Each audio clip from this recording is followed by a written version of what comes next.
Hey everyone, welcome back to the channel. Today we're going to be taking a look at a bunch of illustration rares from the Scarlet and Violet era, which are absolutely blowing up in prices. I mean, we have a lot of cards that are just exploding in value. Many of them are experiencing growth of over 100%, but I'm particularly going to be taking a look at some cards which are going for well over 200% growth. I mean, it's just really crazy what's happening in the Pokemon TCG, and particularly Scarlet and Violet illustration rares are experiencing amongst the biggest of the booms. So, without wasting any time, let's take a look at some of the cards I have listed today. To begin, I just wanted to mention this one card before we get to the really big growth cards. So this Baxcalibur right here, it's experienced a 127% growth. It's currently going for $20. So undervalued. Particularly, it has a storyline with two other abstract artworks, and with the craze that's kind of going around abstract artworks since the Giratina came out in Lost Origin and the Magikarp sort of absolute ascent in value, I was always wondering what this one, which kind of has a different style and take, but still sort of hits that mark of being unique and different in its art. It's really not too shocking to see this card go up. And although this jump is very vertical, which is always like an alarm bell that should kind of go off in your head when you see a jump like this, is it market manipulation? Is it just like some people selling and buying the card really quickly at very high values, sort of stuff that happened with the Iron Crown during Temporal Forces release? You always want to check out TCG players, check out prices and sales on around that area. For this card, we see a sort of general growth kind of happened quite quickly, but we do see some sales sort of in between the prices and so forth. It's going a little bit more gradually, even though it's in a short time frame. And particularly, this is a dragon type Pokemon from the Paldea region, amongst the Pokemon from this region, and there are not too many that are really loved. But Baxcalibur is a fair artwork, a fair design. It's a dragon ice type, so a unique combination that we don't really have apart from like Kiram, for instance. So there's that to note, and of course storylines are really a great way to enhance the profile of a card because you oftentimes see people wanting to have the collection. Now we're moving on to the really big growth cards. So this is the Infernape, 210% growth from Twilight Masquerade. Firstly, this card is one that I think a lot of people expected to go up at some point. It is one of the most popular fire-type Pokemon out there. Ash has one, and there's a huge storyline with him. His Infernape and Paul, his rival, considered his best rival, honestly. And overall, that was one of the most intense series. That was a fantastic series, Diamond and Pearl Gen 4. And of course, Infernape is the fire starter for Gen 4. So there's also that, final evolution starter, fire type, that's very popular because it was Ash's Pokemon, and it also has a fantastic storyline, and there's a lot of central elements that sort of surround this Chimchar when Ash gets it, and then finally as it progresses and evolves. When it comes to the artwork itself, it's actually a pretty interesting one. We don't really see this sort of close-up of many Pokemon. This is a different perspective for a card, honestly. For me, I generally like to see it a little zoomed out compared to this, but for a lot of people, this is like a fun martial art artwork.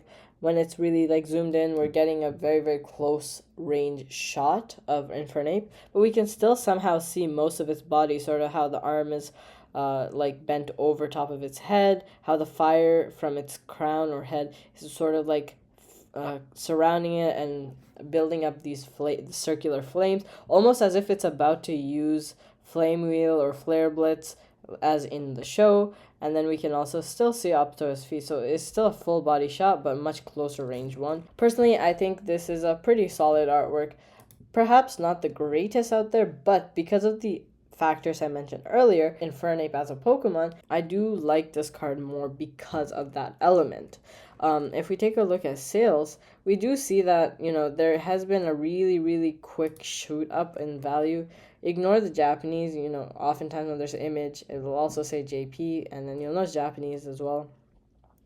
But if we take a look at the price, it really quickly ascended, and some of these sales are kind of suspect, $36, $30, $30.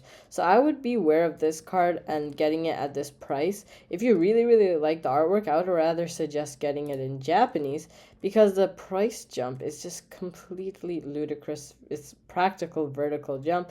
But I do think that, long term, this might be a great artwork at the same time. Whether you want to get it for $17 at this very moment, I would rather wait and see how this card reacts, especially as there are so many art rares and illustration rares in Scarlet and Violet. When the focus shifts away from this card, perhaps at some point, we might see come back down. But there's also the factor to note that this is from Twilight Masquerade, a very popular set, one that features one of the most expensive cards from the Scarlet and Violet era, the Greninja SAR. Really a card that kind of started the hype, I'd have to say, in terms of huge, enormous jumps in value. We had the Iron Crown sort of jump up in value, and then right after that, we had the Greninja just go for obscenely high values that didn't really quite make sense, to be honest. And so after that point, cards have just been sort of incrementally having these huge valuations in Scarlet and Violet. So it kind of started a decent amount of the hype. And then Surging Sparks and then Prismatic, they sort of added fuel to the fire.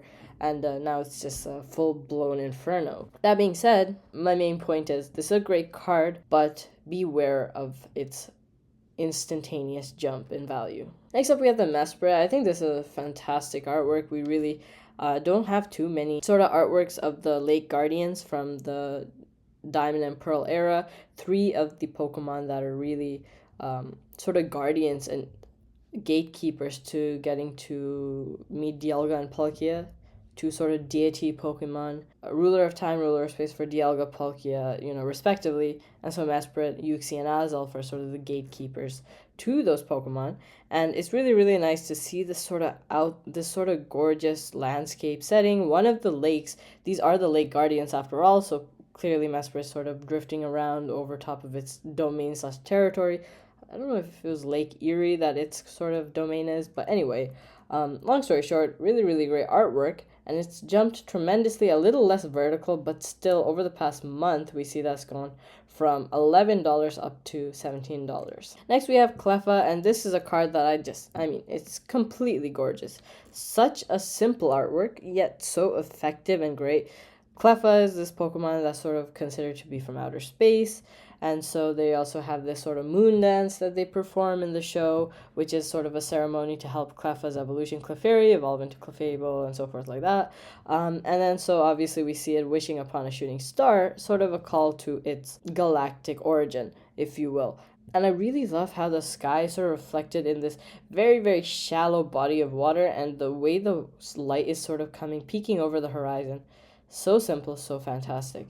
And this card is blown up in value. It was going for $5 for a long time, honestly, even earlier than this year, and sort of started to climb slowly but surely until it got to $9, and then it just took off. In the past 3 months, we see it go from this sort of $10 range all the way up to $24. But again, it is a little bit more gradual. It's a fantastic artwork. Obsidian's Flames was the 3rd set of Scarlet and Violet. It's been out for a while. It's reasonable to see it come up now in value. We'll also take a look at another Obsidian Flame art rare, and I think both of these are really, the price tags are fairly justified.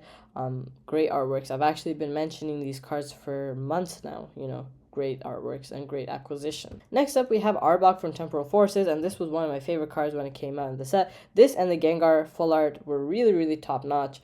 And then there was also that Ghastly art rare, which featured its evolutions in it. This card has had a bit of an instantaneous jump, and I don't think $21 is quite accurate in terms of where it should be at, because if you take a look at the past month, it was going for $10, honestly, and then it just spiked completely, where we see there's a huge influx in the number of items sold as well. So pay attention to the graph behind the actual line graph. The bar graph reveals sort of volume of trade.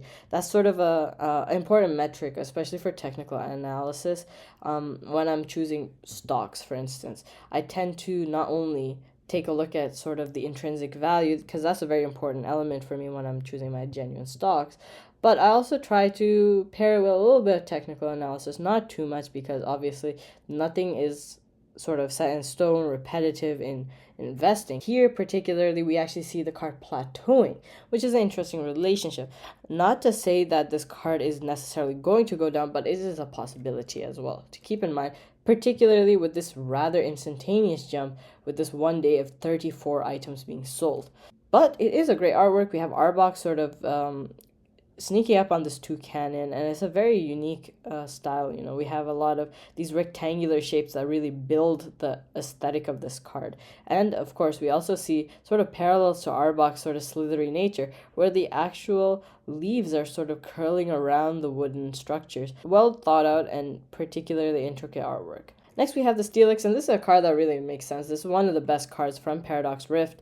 A lot of people adored this artwork when it first came out, and there's just a very, very interesting vibrance to a card that has mostly gray tones. So many other Pokemon in this as well. We have Timber and Girder as well, and a bunch of people. We're seeing sort of the interaction between Pokemon and people. It's a very nice touch. You know, not all the cards do this, but we're seeing almost like a snapshot into the world of Pokemon, seeing how, you know, there's a symbiosis between them. And that's really a nice personality-driven card, again, to see. For taking a look over the past year, of course, it's gone from sort of $10 and jumped all the way over the past year, but gradually again, you know, there's that huge spike, went back down. This is what I'm talking about. For a lot of cards that have this huge jump, sometimes they come back down, sort of chill out, and then they can resume their sort of growth.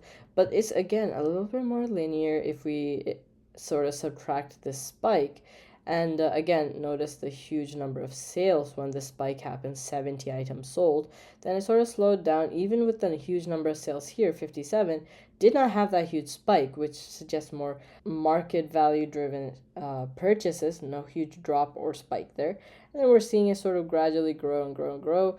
And this is a card that I could see doing really, really well long term, just because Steelix is also a really great Pokemon. Next up, we have this Mismagius, and this is a card that I actually wish I had this artwork. It's really, really nice. I guess they're taking inspiration in Pocket TCG as well from this artwork, because there's a 2-star alt art pull that you can get, which really resembles this one. Taking a look at its jump, again, a little dramatic, a little bit quick. I'll keep an eye on this card, but honestly, it seems like this card has fairly consistent sales for near mint. So ignoring the Mali plays over here and the Japanese sales, we see it's relatively consistently going for over $20. This is a little bit concerning, seeing these sort of close to $28 sales when the card seems to be averaging a market value of $20. And then a $42 sale, 2 of them. That's a little bit concerning as well. And then I think I saw a $30 one somewhere around here. If we go up further, so the market value seems to be 20, but then it seems like some people might be trying to get the card up there with another $30 sale there. So I'd watch out for this card. Still a great artwork. $20 seems to be the going rate for it. If we take a look at some of the listings, however, we do see that there is that sort of jump in value that people are trying to get out. I wouldn't say this price is really, it doesn't really make sense. I assume this is a Japanese card because, you know, the far lower than market value price tag. Oh yeah, it says JP right here. Okay, there we go. So yeah, this is a little bit concerning to see for this card. Next up, we have Fuecoco, and this is definitely the best starter, I would say, from Paldea. I gotta say the Quackava and Meowscarada, they're alright. They're not fantastic, but they're alright. Skeletor is just pretty cool, unique. I like the card. I like the Pokemon that comes with the storyline. And Skeletor is also an interesting sort of combination of types. So it's a ghost and fire type, which we don't see every day. And then, of course, this has a 205% growth. It was going for $10 for a long time. Around November, or yeah, right here, November, it was kind of the starting point when the card started to jump up in value. So if we take a look over the past 3 months, it sort of had that growth period. It sort of had that sustained growth, which has been quite consistent. And so, you know, we have this one. The Skeletor is just growing fairly. And the Crocodile in the middle is not really growing that much, but it's pretty nice to have this storyline. So, you know what? I could see this card being driven higher, but I don't feel like this is really reasonable for this card, especially as the Skeletor itself is far less expensive. It is, on the other hand, a special illustration rare. Skeletor, in my opinion, is a better artwork. Great, but, you know, the progression to the final stage, I think this final stage is better. Next up, we have the Greavard, and this is insane. 507% growth, going for $5, honestly. This is from base set, by the way, so this was the first set of Scarlet and Violet. And then it randomly just jumped. January, I guess the market decided that this is somehow one of the greatest cards in Scarlet and Violet and decided to jump up 500%. I mean, I do understand that there's a Gengar playmat, there's a Ghastly, there's a Shuppet, and there's a Drifloon. So a lot of Pokemon indirectly included in this card. Should it have jumped up so dramatically? Obviously not. That doesn't really hold, honestly. If we take a look at Nearman sales, we'll notice, sort of going back a little bit more, that there's some sales that are very, very suspicious in this card. So we see over here that was going for, $15-ish, going up. Then all of a sudden, out of the blue, 27, 26, 38, 20, okay, 39.99, 30 again. I mean, it's absolutely ridiculous. $46. I mean, this card was just driven up by ridiculous sales that make no sense whatsoever. So I would be aware of this card for sure. Because as mentioned with that Iron Crown, it did come back down eventually to a reasonable extent. Not its initial price, obviously. So if you had this card at $5, I'm not going to say this card is going to go back to $5. But there's a chance that it could come back down to some extent. Next up, we have the Swablu, and this kind of had a similar thing, 431%. Now, if we take a look at this card, we'll see sort of $9, $14, $15, already huge jumps happening here, $19.99, and then we start seeing some more that get a little bit crazy. So we're going back down to that $10 range where it is. Someone decided to sell it for $22, and apparently there are buyers willing to pay that. Then we see a 35, 23, 27. I mean, the card is selling for like $8 relatively, or maybe $10, But then there are a bunch of these sales that are just driving up the price, the market average for the sales, obviously. So then the graph will start moving up, and then people, start averaging, higher sales, seeing this card sort of moving. If we take a look a little bit higher up, though, we'll see some $30, yeah, $30, $34. $34. I mean, it's kind of crazy with this card as well. The value that some of these sales happen, $50. I mean, really. But yeah, so if we keep going, we're seeing a little bit more of a consistent price of $20 though at this point after all of those drive ups. So again, a little bit perhaps mismanaged, perhaps a little ridiculous how the price went up. I do hope that at some point TCG Player will start to sort of choose cards that are just selling for obscene levels and sort of factoring that out of their average calculation, because really it's just very, very simple for some of these cards to be driven up. That's something I would hope to see moving forward. Finally, and I think this is a card that you might have seen a bunch of times on the channel, and I mentioned this for a long time while it was $12, and even before, I think sometime in November or so when I made some videos around that time frame. But this is a fantastic artwork. You can see some of the recent sales right here. Beautiful, beautiful artwork. One of the best cards from in terms of illustration rares for sure, in my opinion. 374% growth. This has been a card that I expected to go up. I have two in my binder currently. Absolutely adore this artwork. And Ninetales is again a Gen 1 Pokemon, one that's very, very beloved, and a fire type with such a stunning artwork. I won't prattle on too much about this because I've mentioned this so many times in the past, but I'm really happy to see this card sort of get the love it deserves. If y'all enjoyed today's video, check out another video I filmed on 10 stunning special illustration rares under $50, all featuring Pokemon SIRs. Really, really amazing cards, still going for reasonable prices. If y'all are still concerned about some of these dramatic jumps and you feel like you can't get some of the cards you really want, just to know that there are still some really great ones out there that you can get into your binder and sort of appreciate. So with that being said, I hope you all have a wonderful day. I'll catch you all in the next one.